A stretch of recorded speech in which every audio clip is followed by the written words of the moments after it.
All right, y'all. We are doing. What are we doing? Beauty in Black, season 1, episode 6. Bang bang.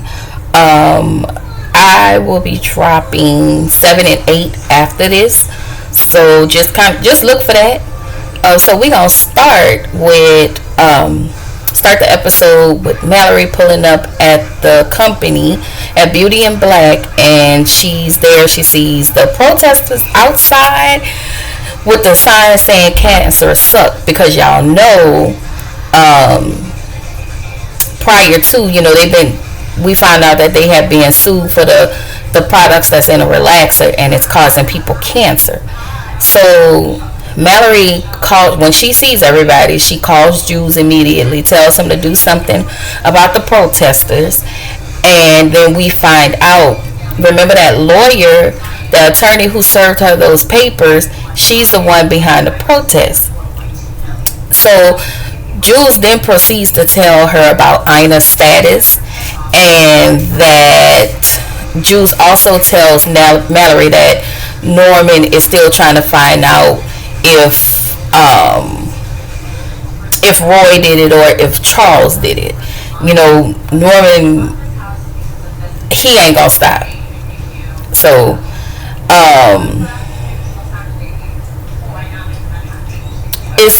it's a lot going on. And then we get outside of the Red Roof Inn. Y'all know that's where Kimmy lives, over at the Red Roof Inn. And you remember Yolanda, she's out vandalizing Angel's car even more. This is the next day, y'all.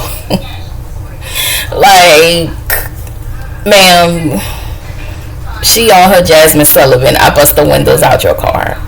So Angel goes out the door and he's screaming at Yolanda, walks back in the motel room, talking about, why is this happening to me? And so Angel says the more he get ahead, the more bad things are happening. And Kimmy says, you call this getting ahead, because y'all know all of the money they have to give it to Jules, and everybody's still in a 6-figure debt with him. And I still don't understand that, but I need somebody to do the math for me, because I'm just with Kimmy. This is definitely a vicious cycle, and I'm rooting for them. So Tyler, I am rooting for them. So now Angel stresses the fact that they need to go ahead and rob Horace. He said they need to go ahead, rob Horace, get Rain better, and then leave. And then this is where Kimmy reveals to Angel that Rain has passed away. So Kimmy says they purchased stuff from the hardware store. Like, when she was talking about Rain, how I forget her name, but T.S. Madison's character purchased stuff from the hardware store and injected it inside her body. Then that's when Angel said they wanted me to do it. Y'all, I was thinking they wanted him to do the injections, but literally inject her, but they wanted him to get his pee-pee enhanced. And I was like, oh my God. So the same stuff they were going to use for Rain, they was going to do to Angel. But I guess he declined and they left it alone. So Kimmy also says Jules took because Angel was saying we can go to the DR. We can leave and go to the DR and start our lives all over. And so Kimmy reminds him, like, do you remember Jules took all of our things? He took all of our IDs, so they can't get anything. So Kimmy then tells him to look up a Jane Doe in Texas, December 2022. This was their first hit. She lets him know that Jules wants them to know that he can get rid of them at any time, any day. And we find out that Jane Doe was a woman named Diamond, and maybe that was someone who worked at the strip club. I don't remember a Diamond, but apparently she may have worked at the strip club. And y'all, the most hurtful thing I heard Kimmy say was, Diane may be living here. I was like, wow. Like, literally what that means is they are living in their hell. And my heart really broke for her. So all the more reason Angel is still stressing the fact that they need to rob Horace. Kimmy was saying that this is their life, and she told them not to do it. She cries and she says we're not doing it. So we get to the hospital and we see Norman talking to this doctor. Haven't seen this doctor before, but apparently the doctor was telling him they can absolutely transport his wife to another hospital as he'd been requesting. But then the other doctor comes and she decided she's advising against that because it can cost her life. Because on your way from one hospital to another, anything can happen, and there is no tools there that you have at a hospital to be able to prevent anything from happening, because y'all remember Ina is already on a ventilator, so that's what's keeping her breathing. She pretty much is brain dead. So Norman is actually going against the doctor's orders. He don't care. He not trying to hear nothing else. All we know is he put money into that hospital. He wants the best for his wife. That's it. That's all. Ain't no change in his mind. So Mallory goes to the hospital, meets with Norman, speaks to Norman, asks him what's happening with Ina. Y'all, this lady is so cold, y'all. So he asked who, was it Roy who did it? And she's just like, I don't know who did it. I was like, girl, what? Remember, she was in her best performance bag. But then I was like, well, wait until he find out Mel was the one who initially ran over Ina, and then Roy ran over her right after. She asked if she was like, do you have any enemies? And he was like taken aback, and she was like, no, I'm not accusing you of anything and blah blah blah, but it could have been anybody, so just trying to throw him off the trail.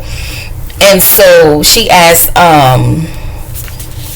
if about Jules, and he was like he don't think he can trust Jules at this point. And just like she can't trust Jules, Norman doesn't trust him either. And we all know Otis, aka Jules, is not to be trusted. So so then she was like, okay, I can walk you out. So in the next part, we see the nurses or the hospital staff rolling Ina out to transfer her to the other hospital. And I want to say that was the hospital we saw Rain in initially before she was... Oops. Sorry, y'all. We'll get to that part. But y'all seen them two dudes, the two black dudes, who they may have been nurses or the hospital staff, and them squirrels rolling Ina out. But I just want to point out how fine both of those men were. Thank you, Tyler Perry. See, y'all, Tyler Perry know how to pick these men. And girl. Anyway, Mallory gets back in the car, calls Jules, and tells him what's Norman's move. And she also tells him that Norman doesn't trust him. So y'all, this is Mallory. She is being honest, but she's trying to make it seem like she didn't have no parts of it. So y'all, we get to Roy, aka Malik Eldridge, right? Cause y'all know he looked like Malik. Like everybody had been saying that, I want to say on Twitter and on Facebook. Y'all, he looked just like Malik. So he pulls up at the office to see the protest, and before he goes in, he ended up telling one of the ladies out there, you just doing this. He made a real smart remark, and she was like, you think I'm doing this for fun? And then he showed, she put her daughter, had her daughter, I want to say her daughter was in a wheelchair or something, and the little girl head was gone, her hair was gone and was wrapped up. So the way he looked, y'all, he didn't have no remorse, no soul, no nothing. He just looked, and it was like he wanted to say something else, but he kept going. So as he was coming in, the attorney, the lady attorney, Lena, I would believe that's her name, she was coming out. And so she served him some papers and kind of fluffed his head up and told him that, you know, he was the smartest, he's the one behind everything, Mallory just pulling puppet string, you know. He was just trying to throw him off, and she did, because when he got into that office, he started tripping, his ego started tripping. So apparently she may have went to college with him, that's what she was saying, but we don't know that to be true. She said that he was still on dope, so that's how I figured maybe there's some truth to that. You know, he was on dope, and that he was still with Mallory. So who knows? And then we see when he got served, the same way Mallory treated Jillian and Calvin, that's the same way he did to the security. And I tell you, he treated that dude bad and fired him. I was like, they are horrible people. These people, I'm sorry, y'all, I would have been booted them the middle finger, whooped it, and quit. Like, because you're not gonna play me. Anyway, Roy finally gets in his office and finds, no, I'm sorry, he gets to Mallory's office and finds Jillian in there sitting at her desk. Y'all, Jillian is, baby, she nuttier than a fruitcake. Okay? So he was like, what are you doing in here? Where's Mallory? And she was like, I don't know. And he was like, don't lie to me. Tell me where Mallory is. And so she tells him, well, Mallory is at the hospital visiting your uncle. And so she trying to throw herself at Roy. Roy blocking him, talking about, you trying to set me up. My wife put you up to this. Like, y'all know all the stuff he doing, and now he thinks somebody trying to come at him. But it's not like that. This lady really, she's trying to set him up, but not in a way you think. She's just trying to get back at Calvin because she knows what Calvin and Mallory has done. So we get to the next scene where Kimmy gets a call from her baby sister Sylvie.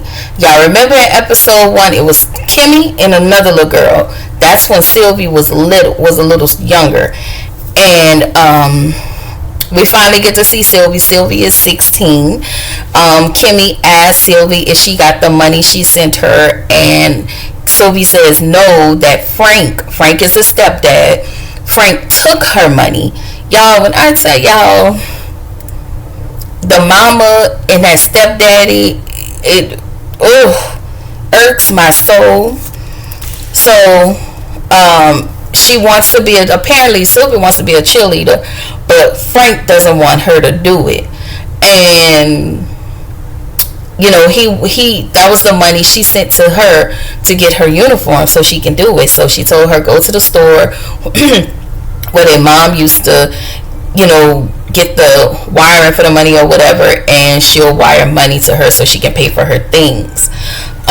So Kimmy, you know, of course Kimmy's sneaking on the phone because Frank doesn't want them on the phone, and the mama has said that previously in a couple episodes ago. And so she said, in 2 years I can come live with you in Chicago. So Kimmy wants to say no, but she can't. So she was like, okay, and she was holding in her tears because Sylvie doesn't want to be there. And at this point we find out that they think Kimmy is a nurse, but she is a dancer, and we all know that. And they think she's working at a hospital they think she's working at a hospital as a nurse. Y'all, this was so sad to me because it just feels like it's no way out for her. And if it's like this for her, then it's like the same for her sister, unless her sister just turns 18, breaks away, return, and never come back and really get on her grind. Anyway, girls, that mama get on my nerves. And that damn stepdaddy, because I know he gotta be doing something to that little girl. Anyway, Jules walks into Roy's office, And Roy once again wants Jules to summon Kimmy to his hotel because he want to see her suffer. And I'm just like, you have got to be the richest, unhappiest person I have ever met. Because, honey, if you give me money, I'm not trying to watch nobody suffer. I'm not trying to be unhappy and all on drugs and sniffing coke and whatnot. Baby, I'm about to live my rich auntie life, okay? And do what I need to do and be happy. Anyway, Roy is such an a-hole. He lacks empathy, sympathy, and everything else in the positive department. I have never ever seen him in a I don't know. It's too many villains, y'all. You know how you have like one or two villains? In here, Tyler has way too many villains for my liking, and I can't stand it. It crawls under my skin. So, of course, Roy wants to fix the situation by meeting with the attorney, and I'm just like, sir, you barely in the office, let alone you know what's really going on. So how his ego, them drugs and his ego. So Jules suggests that he should let Mallory and Horace handle the situation. Well, of course, his ego was fractured, and he all bucking up, not bucking up, but he just bucking up like he the man and he can do this, and I'm just like, y'all know Roy, aka Malik, get on my nerves. Y'all, I ain't gonna lie, Malik is a lighter version of Roy. Except for Malik was using. Malik is a way lighter version of Roy, okay? Lord. So Jules starts to lie to his face and convince him that you the man, you know you can do the job. This is the second time we seen that where men had to stroke his ego because he's insecure and his ego is bruised and fractured, and he have LDS. Look it up. Anyway,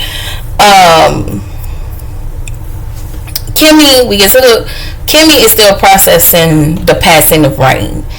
Angel is trying to console her, and Kimmy admits to Angel that she lied to her sister, and she told him that, I told my sister I'm a nurse, and I'm not. So Kimmy says she wants out. Angel once again suggests they get his sister first, but Kimmy then says they will have to get her sister after. Kimmy says Horace is a nice guy and that he reminds her of his grandfather, and that's the only man that has been nice to her.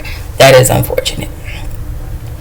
So we are now with Norman in the back of that that ambulance truck, and they're transporting Anya, and then her blood pressure starts to drop. Y'all, Norman is having a big fit, and they tried to revive her and they couldn't, and this is where we find out why they say what they say about Norman, and that he don't play, and that he evil. So he just immediately assumed that these people was working for Horace. He was like, my brother, and they was like, no, I don't know your brother. He ain't asked no questions. She just went pop. And then the ones that was driving the ambulance truck and the passenger came up and pop, pop. And then he asked the girl, do you know my brother? She was like, no, I'm sorry. And he popped her too. Ooh, that was a long pause. So y'all, we get back to Mallory's office where Jules is waiting for her, and he shows her the video of Roy outside with the protesters. Again, I said he had no remorse for nobody or nothing. He also tells her that he wants to talk to the attorney, and at this point Roy, aka Malik, is stupid. We get to the hotel I actually thought that was an apartment, but it's a hotel. We get to the hotel with Barney and Charles, and he advised Charles to go stay with his mom while all of this stuff until everything dies down. But of course, Charles isn't listening, and he wants to go to the club, and he just want to be a pain in the behind at this point. And Barney says he's done, but we know that he is not, because apparently he loved him. I love him. So, I think I said it earlier, but we talked about this where we got back in the ambulance and Anya passed away, and then Norman, as if they knew his brother, he started to get paranoid, and then he started to unalive everybody, and he just walked off like nothing happened. And I was just like, "Ooh, Lord!" And this where the episode ends. Again, expect episode 7 and 8 shortly. Bye.